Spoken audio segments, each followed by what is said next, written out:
देश में इस वक्त तुर्की को लेकर माहौल गर्म है। जिस तरह से तुर्की ने पाकिस्तान को भारत के खिलाफ ड्रोन दिए, पाकिस्तान को ड्रोन दिए, उससे तुर्की के बहिष्कार की मांग यहां पर तेज हो गई है। पर्यटन से जुड़ी कई भारतीय कंपनियों ने तुर्की घूमने जाने को लेकर बुकिंग बंद कर दी है। अगर ये मुहिम तेज चली तो फिर तुर्की को करीब 3000 करोड़ रुपए का झटका लग सकता है, क्योंकि हर साल भारतीय पर्यटकों से उसे इतनी आय होती है।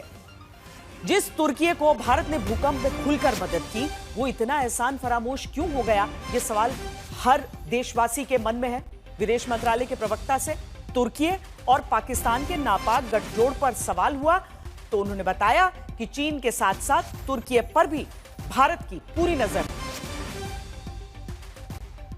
तुर्की में आए भीषण भूकंप के बाद हिंदुस्तान उसे मदद भेजने वाले मुल्कों में सबसे आगे रहा।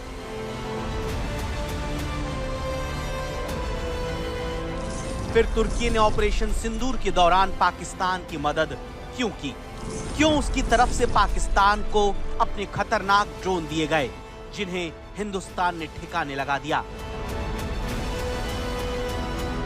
अर्दोगान के नेतृत्व में तुर्की लगातार भारत विरोधी हरकतें कर रहा है, लेकिन इस बार उसने हद पार कर दी।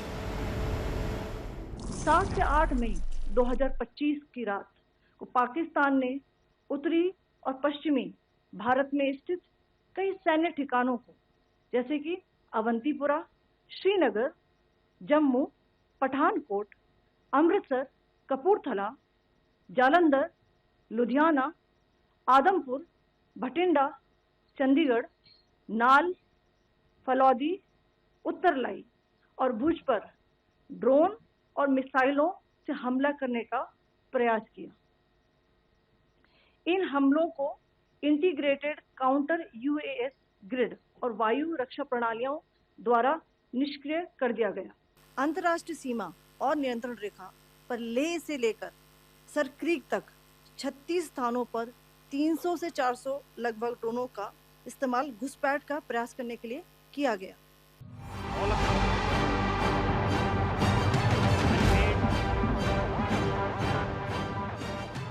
8 मई की रात देश ने तुर्की में बने इन ड्रोन्स को हिंदुस्तान में आते हुए देखा।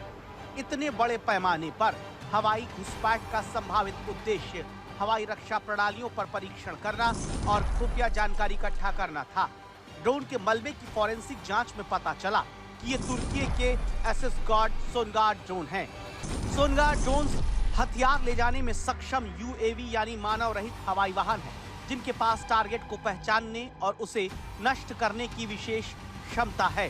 ये तुर्की का पहला राष्ट्रीय हथियारबंद ड्रोन सिस्टम है, जिसे क्रॉस बॉर्डर सैन्य अभियानों में इस्तेमाल किया जाता है।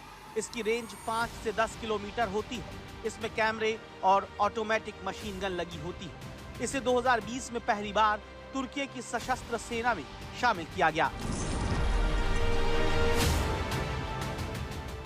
पाकिस्तान की तरफ से कामिकाजी ड्रोन भी भारत के खिलाफ इस्तेमाल किए गए। ऐसे ही एक ड्रोन का मलबा नौशेरा में मिला और इस ड्रोन से रिहायशी इलाके को निशाना बनाया गया। लेकिन भारत के आकाश जैसे मेड इन इंडिया प्लेटफॉर्म के आगे इनकी एक न चली।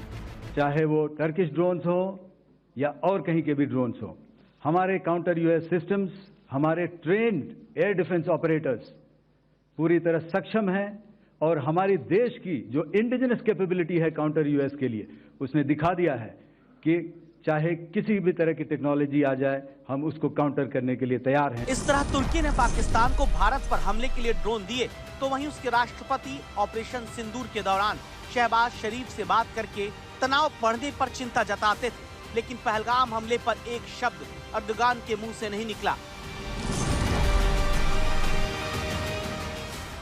तुर्की दुनिया का इकलौता मुल्क है जिसने पाकिस्तान के प्रधानमंत्री से पहलगाम हमले के बाद न सिर्फ मुलाकात की, बल्कि आतंकी हमले को लेकर कुछ नहीं कहा। लेकिन उसकी हरकतें नहीं रुकी और ऑपरेशन सिंदूर से आने पहले तुर्की का C-130 हरक्युलिस सैन्य विमान पाकिस्तान पहुंचा, जिसमें गोला बारूद न होने का दावा किया गया। लेकिन भारत की सरहदों में घुसे तुर्की के ड्रोन ने बता दिया कि उसमें क्या था। तुर्की यही नहीं रुका, उसकी तरफ से पाकिस्तान को खुलकर मदद करने के लिए एक युद्धपोत कराची भेजा गया था। भारत से तनाव के बीच तुर्की का इस तरह से युद्धपोत भेजना सब कुछ कह गया। अब सवाल ये कि तुर्की और उसके राष्ट्रपति भारत से किस बात की दुश्मनी निकाल रहे हैं। एर्दोगन को भारत से क्या परेशानी है?